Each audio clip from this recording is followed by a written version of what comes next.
عمران غور سے اس لڑکی کے جسم کا جائزہ لینے لگا، پھر آوارگی سے بولا، ہٹ جائیں گے تمہارے راستے سے بھی، اتنی جلدی کیا ہے؟ ذرا ہمارے ساتھ چلو، ہمیں خوش کر دو، پھر جانے دیں گے تمہیں۔ اس لڑکی نے نظریں اٹھا کر گھورتے ہوئے ان تینوں لڑکوں کو دیکھا اور غصے سے بولی، تم لوگ نہیں جانتے میں کون ہوں۔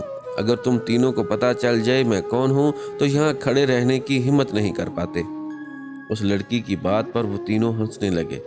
پھر روشن بولا، چلو اب نخرے نہ کرو اور ہمارے ساتھ چلو، آج کی رات ہمارے ساتھ گزارو، پھر جہاں جانا ہے چلی جانا۔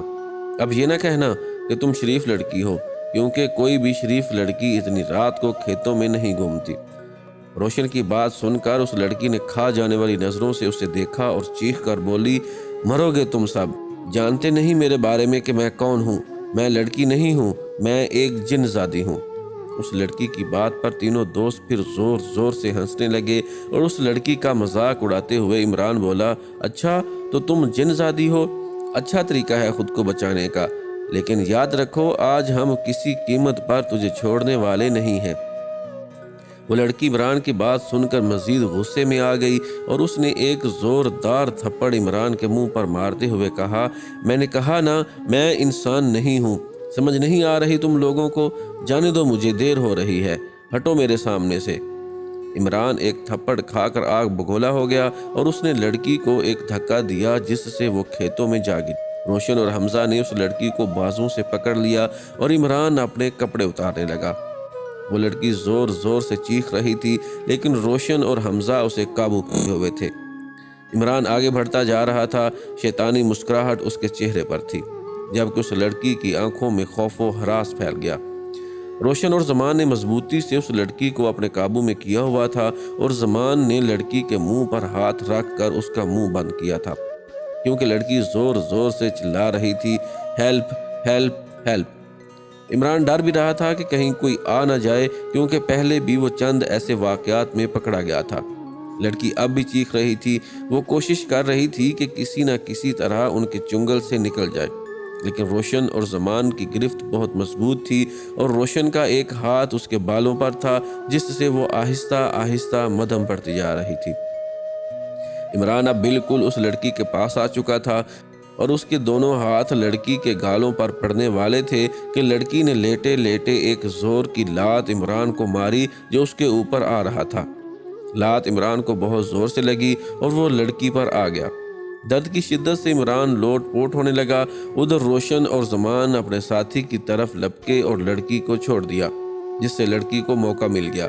اس نے اٹھنے کی کوشش کی، لیکن اس میں طاقت نہ ہونے کے برابر تھی۔ اس کی آنکھوں کے سامنے اندھیرا چھایا ہوا تھا۔ زمان اور روشن عمران کو سنبھال رہے تھے، لیکن اس کی حالت بہت خراب تھی۔ روشن نے عمران کو سہارا دیا۔ زمان بولا، یار اس کو گھر لے چلتے ہیں، اس کی حالت بہت خراب ہے۔ لیکن عمران، جس کی آنکھوں میں ابھی بھی ہوس کی آگ تھی اور تکلیف میں ہونے کے باوجود بھی وہ بولا، نہیں، اب میں اس کو بالکل نہیں چھوڑوں گا۔ اب میں اس کا وہ حال کروں گا کہ اسے اپنے آپ سے بھی نفرت ہو جائے گی۔ عمران کی اس بات پر زمان اور روشن کی آنکھوں میں بھی شیطانی چمک جاگ اٹھی اور وہ لڑکی کی طرف بڑھنے لگے جدھر انہوں نے لڑکی کو پھینکا تھا۔ لیکن اچانک روشن چیخ کر بولا، وہ دیکھو، وہاں تو لڑکی نہیں ہے۔ زمان بولا، کدھر چلی گئی؟ ڈھونڈو اسے۔ زمان کی بات سن کر روشن ادھر ادھر کھیتوں میں لڑکی کو تلاش کرنے لگا، لیکن لڑکی کہیں نظر نہ آئی۔ جب تھک ہار کر دونوں عمران کے پاس آئے تو ان کو ایک زوردار جھٹکا لگا۔ عمران کی ادھ کٹی لاش کھیتوں میں پڑی ہوئی تھی، سارے کپڑے پھٹے ہوئے تھے اور کٹی ہوئی گردن سے خون بہہ رہا تھا۔ جب ان دونوں نے اپنے ساتھی کی کٹی ہوئی لاش دیکھی تو ان کا دل دہل گیا۔ ان دونوں نے ایک بھیانک چیخ ماری اور گاؤں کی طرف دوڑ لگا دی۔ صبح ہونے والی تھی، دونوں بہت ڈر چکے تھے، ان کی ہمت جواب دے چکی تھی۔ اب ان کو یقین ہو رہا تھا کہ جس کے ساتھ ہم نے زیادتی کرنے کی کوشش کی وہ لڑکی نہیں تھی بلکہ ایک جن زادی تھی۔ اب ان دونوں کو اپنی موت یقینی نظر آ رہی تھی۔ دونوں کی آنکھوں سے نیند اڑ چکی تھی۔ ساری رات انہوں نے جا کر گزاری، بار بار دوست کی موت کا منظر ان کی آنکھوں کے سامنے آ رہا تھا۔ جیسے تیسے رات گزر گئی۔ ادھر صبح جب گاؤں والوں نے عمران کی لاش دیکھی تو گاؤں میں کوہرام مچ گیا۔ سارے لوگ بھاگے بھاگے کھیتوں کی طرف بھاگے اور عمران کی لاش کو عمران کے گھر لایا گیا۔ پولیس آئی لیکن کوئی نتیجہ نہ نکلا اور نہ ہی قاتل کا پتہ چلا۔ عمران کو قبرستان میں دفن کر دیا گیا۔ بات آئی گئی ہو گئی، لیکن زمان اور روشن کو پتہ تھا کہ ان کی خیر نہیں ہوگی۔ شام کو زمان نے روشن کو بلایا۔ زمان کی حالت بہت خراب تھی۔ ادھر روشن بھی بیمار ہو چکا تھا کیونکہ دونوں نے ساری رات نیند نہیں کی تھی، ڈر اور خوف کی وجہ سے۔ زمان بولا، کیوں نہ ہم ساری سٹوری گھر والوں کو بتا دیں؟ روشن بولا، پاگل ہو گئے ہو؟ مروانا چاہتے ہو؟ تمہیں پتہ ہے کیس پولیس کے پاس پہنچ چکا ہے۔ شکر ہے کہ ہم بھاگ نکلے عمران کی لاش کو چھوڑ کر۔ سوچو اگر ہم عمران کی لاش کو گاؤں لے جاتے تو سب کا شک ہم پر آ جاتا اور ہم بے گناہ پھنس جاتے۔ زمان بولا، ہاں یار یہ بات تو ہے، میں تو پہلے ہی کہہ رہا تھا کہ چلو چلیں، لیکن عمران نہیں مان رہا تھا۔ اب دیکھا وہ اپنی غلطی میں خود مارا گیا، کیوں نہ ہم ایک کام کریں؟ روشن بولا، کون سا؟ تو زمان بولا، کیوں نہ ہم تھانے دار کو ساری سٹوری بتا دیں جو ہمارے ساتھ کل رات پیش آیا۔ لیکن روشن بولا، کیا تھانے دار ہماری بات مانے گا؟ تو زمان بولا، کیوں نہیں مانے گا؟ بات کرنے میں کیا حرج ہے، بات کر کے دیکھ ہی لیتے ہیں صبح۔ روشن بولا، ٹھیک ہے۔ دونوں اپنی راہ ہو لیے، یہ اقرار کر کے کہ صبح تھانے دار کو ساری حقیقت بتا دیں گے۔ لیکن ان کو کیا پتا تھا کہ صبح ایک بھیانک خطرہ ان دونوں کی زندگی کو جہنم بنانے والا ہے۔ دونوں اپنے گھروں کو چل دیے۔ شام ہونے کو تھی۔ زمان گھر میں داخل ہوا تو گھر میں کوہرام برپا تھا۔ زمان کے بھائی کا 3 سالہ بیٹا گھر سے غائب تھا۔ سب اسے ڈھونڈنے میں لگے تھے لیکن نہیں مل رہا تھا۔ آ گئے لوفر کہیں کے، زمان کا بڑا بھائی بولا۔ اب بچے کو ڈھونڈو، میرا منہ کیا دیکھ رہے ہو؟ زمان بچے کو ڈھونڈنے لگ گیا۔ وہ عشاء تک بچے کو ڈھونڈتے رہے لیکن بے سود۔ زمان کو اب شک ہونے لگا تھا کہ کچھ گڑبڑ ہے، کیونکہ اتنا چھوٹا بچہ کدھر جا سکتا ہے جو چل بھی نہیں سکتا۔ اچانک باہر شور شرابہ شروع ہو گیا۔ سب باہر کی طرف بھاگے۔ باہر نکلے، بہت سارے لوگ جمع تھے۔ ایک بندے نے ہاتھ میں چھوٹا بچہ اٹھا رکھا تھا۔ ارے یہ کیا؟ یہ کیسے؟ کدھر ملا وہ میری جان؟ زمان کا بھائی چیخنے لگا۔ سب کے رونگٹے لگ گئے اور گھر کے سارے فرد غم سے نڈھال ہو گئے۔ ایک بندہ بولا، جی یہ بچے کی لاش ایک گٹر میں تھی، بہت رو رہا تھا لیکن لگتا تھا کسی نے نیچے پاؤں سے پکڑا ہوا تھا۔ ہم بھاگے لیکن کسی نے گٹر کے اندر کھینچ لیا اور تھوڑی دیر بعد لاش پھر اوپر آ گئی۔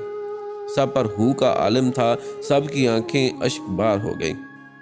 بچے کی لاش کو گھر لایا گیا تو اندر بھی قیامت کا منظر تھا۔ بچے کی ماں یہ دیکھ نہ سکی، ایک چیخ ماری اور وہاں گر گئی۔ اس کو بے ہوشی کی حالت میں اٹھایا گیا اور بچے کو بھی گھر لایا گیا، اس کو نہلایا گیا۔ بچے کی ماں کو ہسپتال لایا گیا لیکن وہاں ایک قیامت کا منظر تھا۔ بچے کی ماں دم توڑ چکی تھی، ماحول بدل چکا تھا۔ جن زادی کی وجہ سے 3 لاشیں گر چکی تھیں۔ 3 دوستوں کی غلطی نے ایک ہنستے بنستے گھر میں صف ماتم بچھا دی تھی۔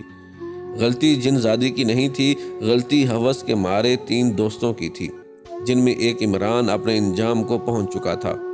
دوسرے زمان کے گھر آدھی رات کو قیامت کا منظر تھا اور تیسرا روشن گھر میں آرام سے سو رہا تھا۔ بچے کی ماں کی لاش کو گھر لایا گیا۔ صبح اس کو بچے کے ساتھ دفن کیا جانا تھا۔ زمان کی بہت بری حالت تھی، وہ بار بار روئے جا رہا تھا، وہ خود پر لعنت کر رہا تھا۔ اسے لگ رہا تھا چھوٹے بچے کی اور اس کی ماں کی موت اس کی وجہ سے ہوئی ہو۔ وہ اپنے بھائی کو کیا منہ دکھائے گا؟ وہ بہت دیر سے رو رہا تھا اور یوں روتے اسے نیند آ گئی، لیکن رات کے کسی پہر اس کی آنکھ کھل گئی۔ اس کو یوں لگا جیسے جن زادی اس کے خواب میں آئی ہو اور بول رہی ہو کہ ایسے کیسے سو گئے؟ ابھی تو میں نے تجھے تیری ماں کا غم دکھانا ہے، ابھی تو تجھے اپنے والد کا جنازہ اٹھانا ہے، اس کے بعد تجھے تڑپاؤں گی۔ ابھی تو تیرا دوست بھی باقی ہے جس کو تیری بھیانک موت کی خبر سننی ہے۔ تم دونوں اتنی جلدی عمران کی موت بھول گئے۔ یہ سب وسوسے زمان کے ذہن میں آ رہے تھے اور وہ پھر رونے لگ گیا۔ اسے کیا پتا تھا کہ ان پر قیامت تو اب آئے گی۔ صبح بچے اور اس کی ماں کو دفن کر دیا گیا۔ ہر ایک کی آنکھ اشک بار تھی، سب رو رہے تھے۔ زمان کو بخار چڑھ چکا تھا۔ اس نے صبح سے کسی سے بات نہیں کی تھی اور نہ ہی کچھ کھایا پیا تھا۔ روشن کو صبح فوتگی کا علم ہوا، وہ زمان کے گھر آ گیا، تعزیت کی اور زمان کے کمرے میں پہنچ گیا۔ زمان کمرے میں ایک طرف بیٹھا ہوا تھا۔ روشن اس کے پاس جا کر بیٹھ گیا اور دھیمی آواز سے بولا، یار بہت افسوس ہوا مجھے، یقین مانو جب سے یہ خبر سنی ہے مجھے ابھی تک یقین بھی نہیں آ رہا۔ روشن کی بات زمان نے سن لی تھی لیکن چپ بیٹھا تھا۔ روشن بولا، دیکھ زمان یار، کب تک یوں خود کو تکلیف دو گے؟ چل اٹھ اور کچھ کھا پی لے۔ لیکن زمان تھا کہ بولنے کا نام نہیں لے رہا تھا۔ روشن بہت دیر تک اپنے دوست کے پاس بیٹھا رہا اور اس سے باتیں کرتا رہا، لیکن زمان تو جیسے صدیوں سے خاموش ہو۔ آخرکار روشن گھر چلا آیا۔ جیسے تیسے کر کے دن گزر گیا اور رات ہو گئی، اور یہ ان دونوں دوستوں کی زندگی کی بھیانک ترین رات ہونے والی تھی۔ روشن رات کو سونے کی تیاری کر رہا تھا کہ اسے ماں نے آ کر اطلاع دی، بیٹا گیٹ پر کوئی آیا ہوا ہے اور تمہیں بلا رہا ہے۔ اوکے اماں، میں دیکھتا ہوں۔ روشن یہ بول کر گیٹ پر گیا۔ گیٹ کھولا، باہر ایک کھڑا تھا۔ بندہ بولا، تیرے دوست نے اپنی نسیں کاٹ لی ہیں اور اس کی حالت بہت خراب ہے۔ کیا؟ روشن چیخ کر بولا، کدھر ہے وہ؟ مجھے لے چلو ادھر۔ وہ بندہ اسے لے کر ہو لیا۔ اس کا رخ سیدھا کھیتوں کی طرف تھا۔ روشن بولا، یہ کدھر لے کر جا رہے ہو؟ زمان کدھر ہے؟ وہ شخص بولا، وہ سامنے کھیتوں میں۔ روشن اس کے پیچھے چلنے لگا۔ وہ شخص بولا، وہ سامنے پڑی ہے لاش۔ روشن نے سامنے دیکھا تو زمان کی لاش پڑی تھی جس کا گلا کٹا ہوا تھا، ہاتھ کی نسیں کٹی پڑی تھیں اور سر سے خون بہہ رہا تھا۔ روشن یہ دیکھ کر چیخ پڑا، نہیں، یہ تو نے کیا کر لیا خود کے ساتھ؟ اور رونے لگ گیا۔ اس نے نہیں بلکہ میں نے کیا ہے اس کے ساتھ، پیچھے سے آواز آئی۔ روشن نے پیچھے دیکھا تو وہی جن زادی کھڑی تھی۔ یہ دیکھ کر روشن کا دل دہل گیا۔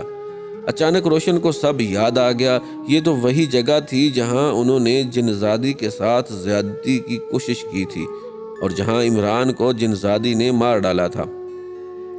جن زادی روشن سے بولی، یاد کرو یہ وہی جگہ ہے، کچھ یاد آیا؟ تم لوگوں نے میرے بال پکڑے تھے، میں نے تیرے دوست کا سر توڑ دیا۔ تیرے دوست نے میرا ہاتھ پکڑا ہوا تھا، میں نے اس کی نسیں کاٹ دیں۔ تیرے دوست عمران کا میں نے گلا گھونٹا تھا، بچے کو میں نے گٹر میں ڈال کر مارا تھا اور بچے کی ماں کی موت بھی میرے ہاتھوں ہوئی۔ اب تیری باری ہے۔ یہ کہہ کر جن زادی روشن کی طرف بڑھی۔ جن زادی اپنا کام کر چکی تھی، اس کا انتقام پورا ہو چکا تھا۔ صبح کو جب روشن اور زمان کی موت کی خبریں ملی تو زمان کی ماں جو پہلے سے صدمے تھی اپنے گھر میں تیسری لاش نہ دیکھ سکی اور کوچ کر گئی۔ اس طرح ایک گھر سے 2 دنوں میں 4 جنازے نکلے۔ زمان کا باپ پاگل ہو چکا تھا۔ روشن کی ماں اپنے بیٹے کے غم میں دیوانی ہو گئی۔ وہ رات کو گھر سے نکلی اور پھر کبھی نہ آئی۔ ادھر عمران کا گھر بھی اجڑ چکا تھا۔ زمان ماں باپ کا اکلوتا بیٹا تھا اور واحد کفیل تھا جس سے ان کے گھر میں فاقے آنے لگے۔